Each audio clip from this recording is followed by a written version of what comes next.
Hey everyone, I'm back. It's been about 4 months since our last update, and today I want to give you a quick look at what's been happening with the project. Here's a sneak peek of what's new. An entirely reworked inventory system, full crafting and resource gathering, new tools and weapons, a new NPC, new enemy models and voices, 2 new levels, and a lot more behind the scenes. For those who are new here, I'm June and I'm developing a reverse RPG called Wisplight, where you play as the monsters instead of the typical human heroes. Your goal is to drive out human invaders exploiting the island's resources, expanding your territory, raise your minions, and defend your land from raiders. The game's been in development for over 2 years now, and I've been documenting every stage of its progress since the beginning. If you're interested in following this journey, make sure to subscribe so you won't miss future updates. Alright, let's begin. Let's start with the new weapon models. Now we have proper models for both heater shields and round shields, each available in 4 quality levels: crude, standard, refined, and master crafted. We also added a completely new weapon type, the cudgel. It's a blunt weapon similar to the Morningstar, but slightly lower stats. I added this in preparation for the lower areas of Chapter 1, especially the mines. Alongside that, we now have several new tools in the game. We have the hatchet, used to cut down trees and process logs. It comes in crude and standard quality. We also have the axe, a heavier two-handed version of the hatchet that deals more damage, also available in crude and standard quality. We also have the pick, a mining tool for gathering stone and ore. Comes in crude and standard versions as well. Next we have the pickaxe, a two-handed version of the pick with higher damage output. Lastly, the hammer, used in crafting and construction. Like the others, it has crude and standard quality levels. All of these tools can also be used as weapons. The hatchet and axe deals slash damage. The pick and pickaxe deals pierce damage.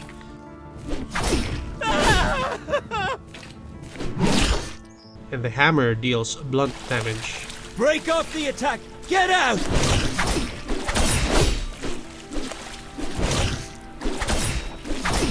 Most of these tools and weapons will appear in our upcoming new levels, the mines and the forest. And they will tie directly into the game's crafting and gathering systems, which we will talk about later in this video. Next up, we've added an entirely new core system, the durability system. Every weapon and tool now has its own lifespan, slowly wearing down the more you use it.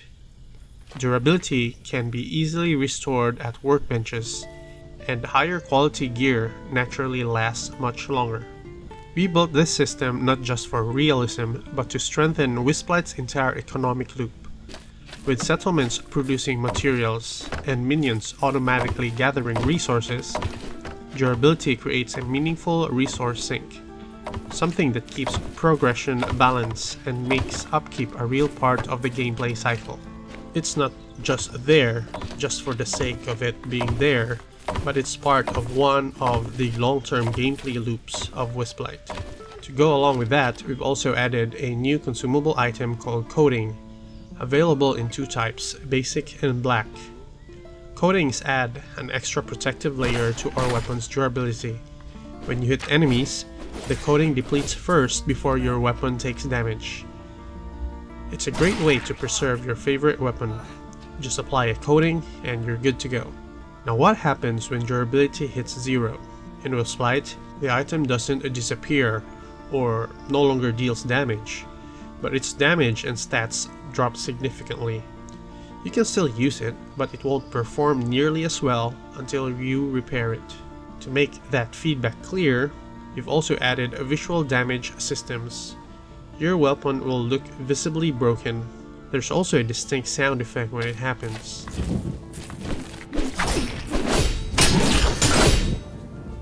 And a UI indicator appears in the upper right corner, showing which item is broken. Inside the inventory, A red icon marks all broken items, letting you see exactly which ones are no longer effective at a glance. Next, we've added a new feature that takes weapon and item variety to an entirely new level, the item modifier system. Up until now, our items had 4 quality tiers: crude, standard, refined, and mastercrafted. It worked well, but it still felt limited. So we introduced modifiers, prefixes that dynamically alter an item's stats, creating dozens of new variations from the same base weapon or tool. For example, the sharp modifier applies to all bladed or piercing weapons. It turns a short sword into a sharp short sword, increasing its physical damage output. A balanced short sword, on the other hand, consumes less stability when attacking, though it deals slightly less stability damage in return.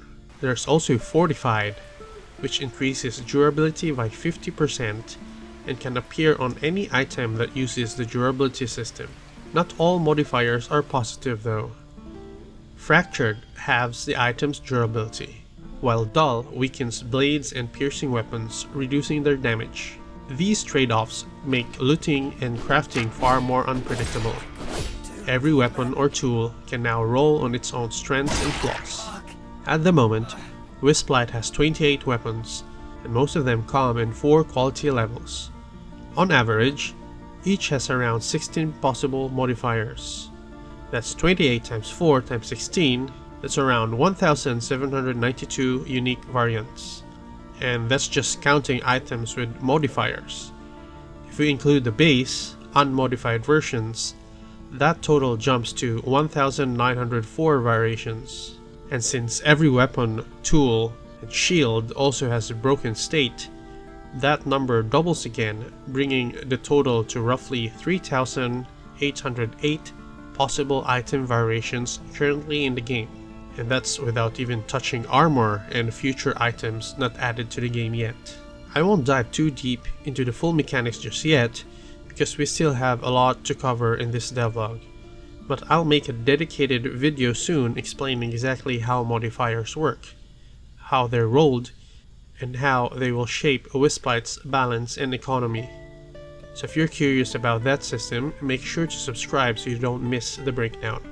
I've been mentioning new levels throughout this video, so it's about time to reveal some of them. First, we have the Upper Graveyard, a part of the ruins of Ashendale.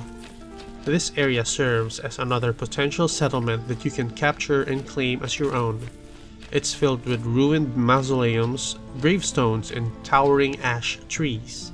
Ancient essence-rich trees that provide a nearly unlimited source of life essence.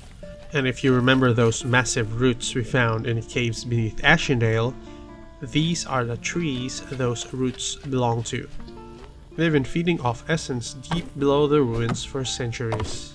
Next, we have the Mining Village, a secluded mountain forest that connects the ruins of Ashendale to the mines below. This was once an active settlement, but now it stands abandoned. It also houses a large elevator system that links the surface to the depths of the mines, acting as a key transition zone between major areas in the game. This elevator is still in work in progress. We don't have a model for it yet. Also, from a technical standpoint, this elevator also functions as a scene loader and unloader, serving as a seamless transition system that helps save resources and improve performance while moving between massive levels. Maybe one day I'll make a tutorial video on how I built this, since it's been a really efficient way to handle large connected scenes in Unity. And finally, we have the mines themselves, a vast underground network that's still under development. I can't show the full level yet, but here's a sneak peek of what's coming. Since we now have the mines, let's talk about the enemies you'll encounter here. We've just finished a new enemy model created with the help of Chen, our full-time 3D artist. He's been handling a lot of our new assets lately, from tools and props to enemies and NPCs, and has been producing new models almost every day. For this update, we built an entirely new character rig to make fully custom enemies without relying on our older modular character asset. This gives us more control over proportions, animations, and future enemy designs. The first model built on this new rig is the Prisoner.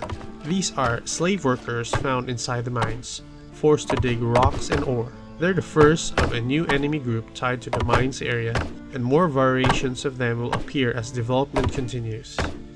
Alongside them, we also have Francis, another core NPC besides Cassandra who helps you throughout your journey. Francis acts as the builder and blacksmith of the game, assisting you with settlement construction and item crafting. He currently has 3 model types: his prisoner outfit, his casual outfit, and his work outfit. His prosthetic arm is still a work in progress, but here, one of our concept artists, Fran, made a concept and we're using it as a reference for its final look. Next, let's talk about one of the areas that's been improving the most: voice and audio. We now have a new voice director, JD Kelly, who's handling everything related to voice acting for Wisplight. He's been working closely with a team of talented voice actors, helping us bring each enemy and character to life with genuine performances. From the start, we made a decision not to use AI voices. Everything you'll hear in the game is recorded by real people. The goal is to make every encounter feel alive, from the way enemies shout orders, To my lights! We can take it to how down! they panic,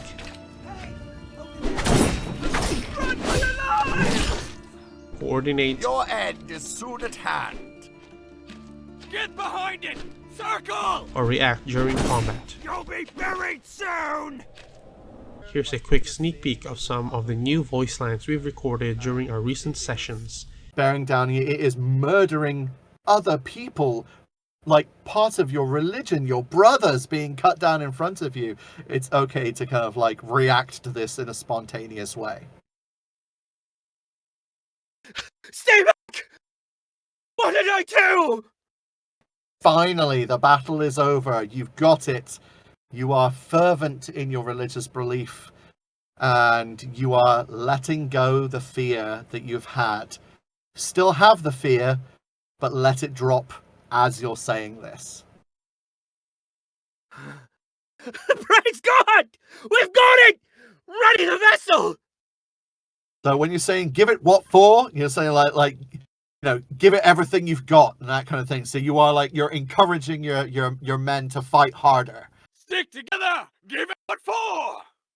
Nice. Try and get it all as almost a run-on sentence. Like you're compacting this in of like, stay back, creature! It's like not quite too far, Link, but just keep it a bit more brief because it's a panic response. Stay back, creature! You do the same thing, but a little bit quicker on the delivery.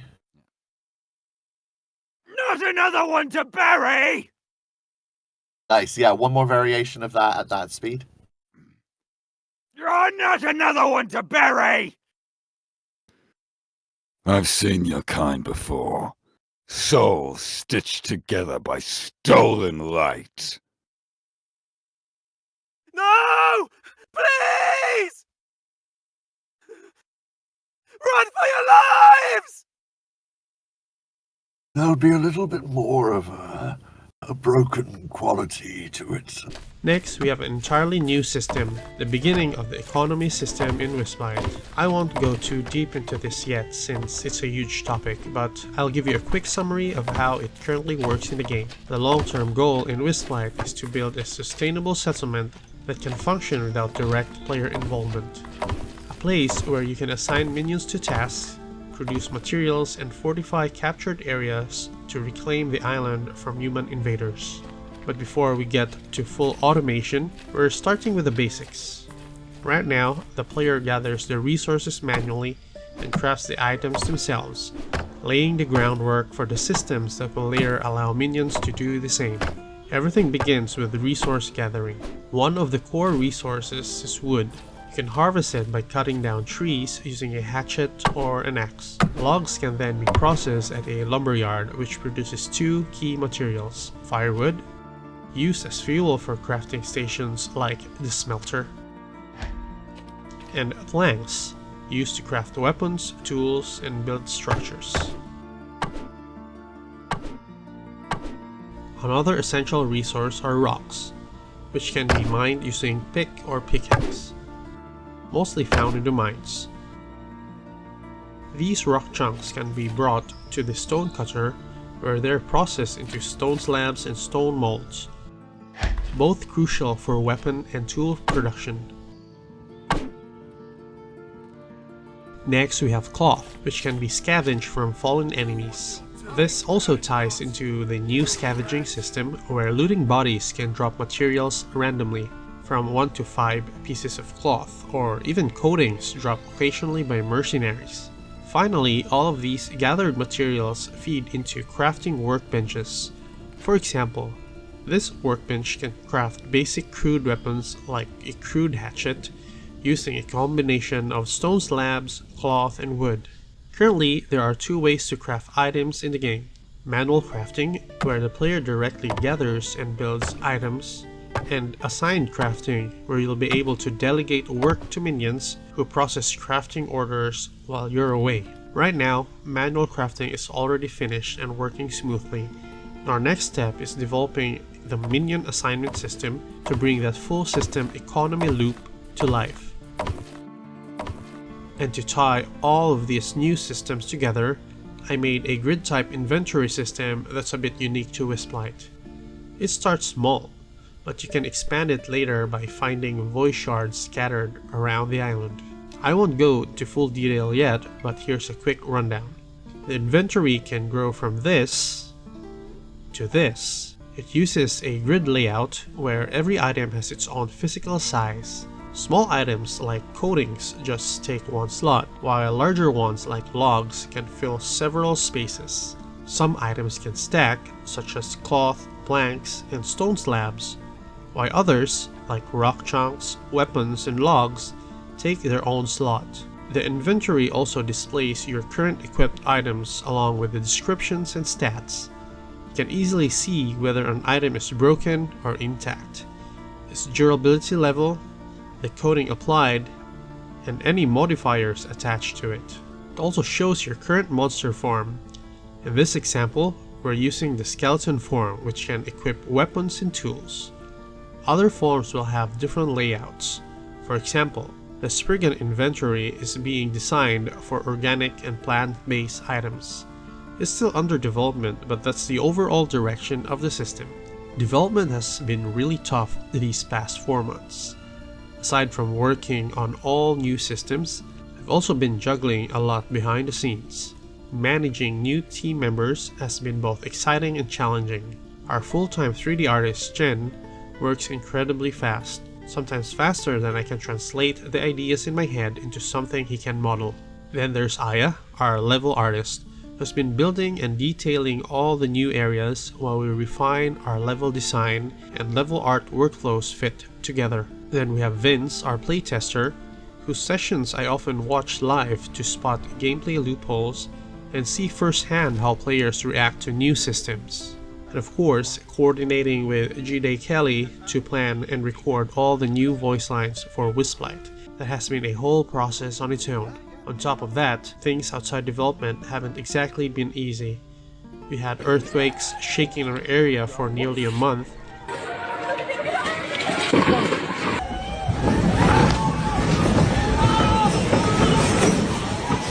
and just recently we were hit twice by a super typhoon, with another one already on its way. Sige na, ampe.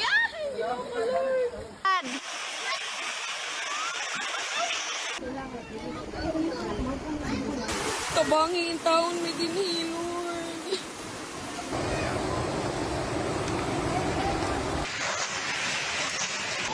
Hoy! Ala! Ma! It was a difficult time for everyone here. We've lost power, resources, and even equipment. But that's nothing compared to what many families around us went through. Let's all pray for the souls we've lost, and for the people still trying to rebuild their lives after everything that happened. Even after the storms, we've been doing our best to recover and keep pushing forward. Like most indie projects, funding is starting to dry up, which makes it even harder to keep the pace we've been working at. Having to manage the remaining funds as efficiently as possible, on top of rebuilding from all the calamities that just happened. I had to find other sources of funding from thin air just to keep the project alive and the team supported. Still, every step forward, no matter how small, feels worth it. The game means a lot to me and to everyone helping build it. If you want to support the game in your own little way, you can simply wishlist Wisplight on Steam, or even by commenting, liking, and sharing this video, which really helps push it to more people. If you'd like to go even further, we also have a Patreon page, and I want to personally thank our current Patreons for keeping this project alive month after month. Your support means a lot and directly help us continue our development. I'll put all the links down in the description below. Thank you so much for watching and being part of this journey. Till next time.